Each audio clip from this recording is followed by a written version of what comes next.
Holbert's Story of the Bible by Jesse Lyman Holbert. Story 9. The Story of a Boy in Capernaum and of a Riot in Nazareth. John chapter 4, verses 46 to 54, and Luke chapter 4, verses 16 to 31. From Sychar, the village near Jacob's well, Jesus went northward into Galilee, to Cana, the place where he had made the water into wine, as we read in Story 116. The news that Jesus had come back from Jerusalem and was again in Galilee went through all the part of the land, and everybody wished to see the prophet who had wrought such wonders. There was one man living in Capernaum, a town beside the Sea of Galilee, who heard with great joy that Jesus was again at Cana. He was a man of high rank, a nobleman at the court of King Herod, but he was in deep trouble over his son, who was very sick, and in danger of dying. This nobleman went up the mountain in great haste from Capernaum to Cana to see Jesus. He rode all night, and in the morning, when he found Jesus, he begged him to come down to Capernaum and cure his son. Jesus said to him, "You people will not believe on me as a Savior unless you continually see signs and wonders." "O my Lord," said the father, "do come down quickly, or my child will die." "You may go home," said Jesus, "for your son will live."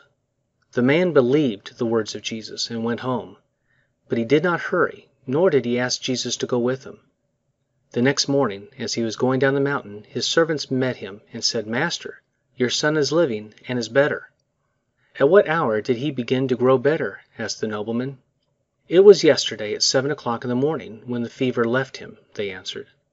That was the very hour when Jesus had said to him, "Your son will live." And after that the nobleman believed in Jesus, and so did all who were living in his house. Jesus had come to Galilee to preach to the people, and to tell them of his gospel.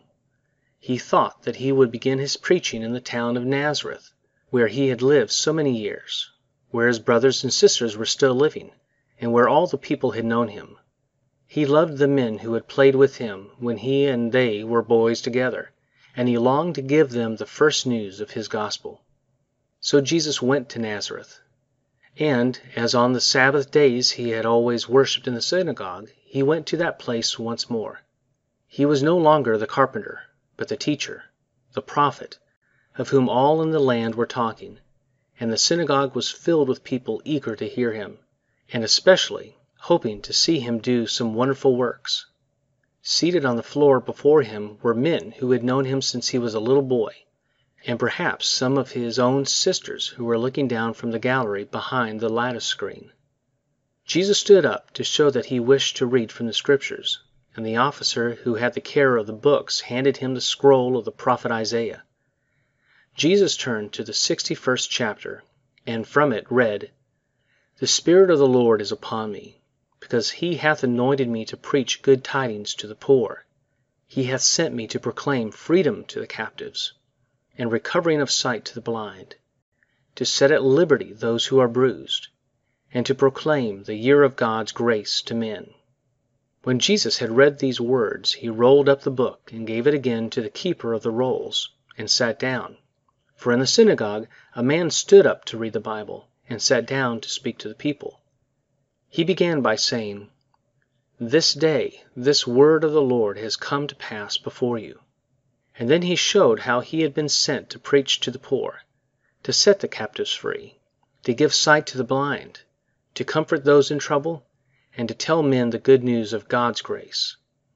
At first the people listened with the deepest interest, and they were touched with the kind and tender words that he spoke. But soon they began to whisper among themselves. One said, "Why should this carpenter try to teach us?" And another, "This man is no teacher.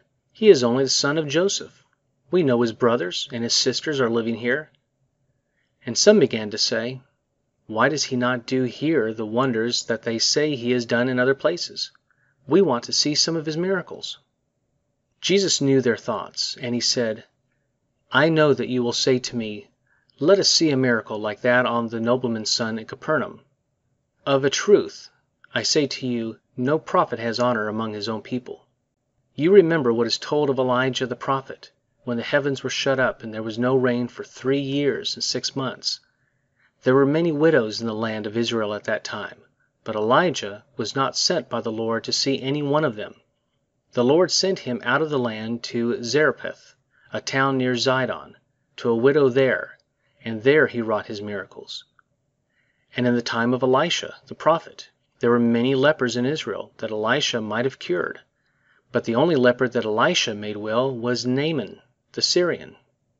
All this made the people in the synagogue very angry, for they cared only to see some wonderful work, and not to hear the words of Jesus. They would not listen to him. They leaped up from their seats upon the floor.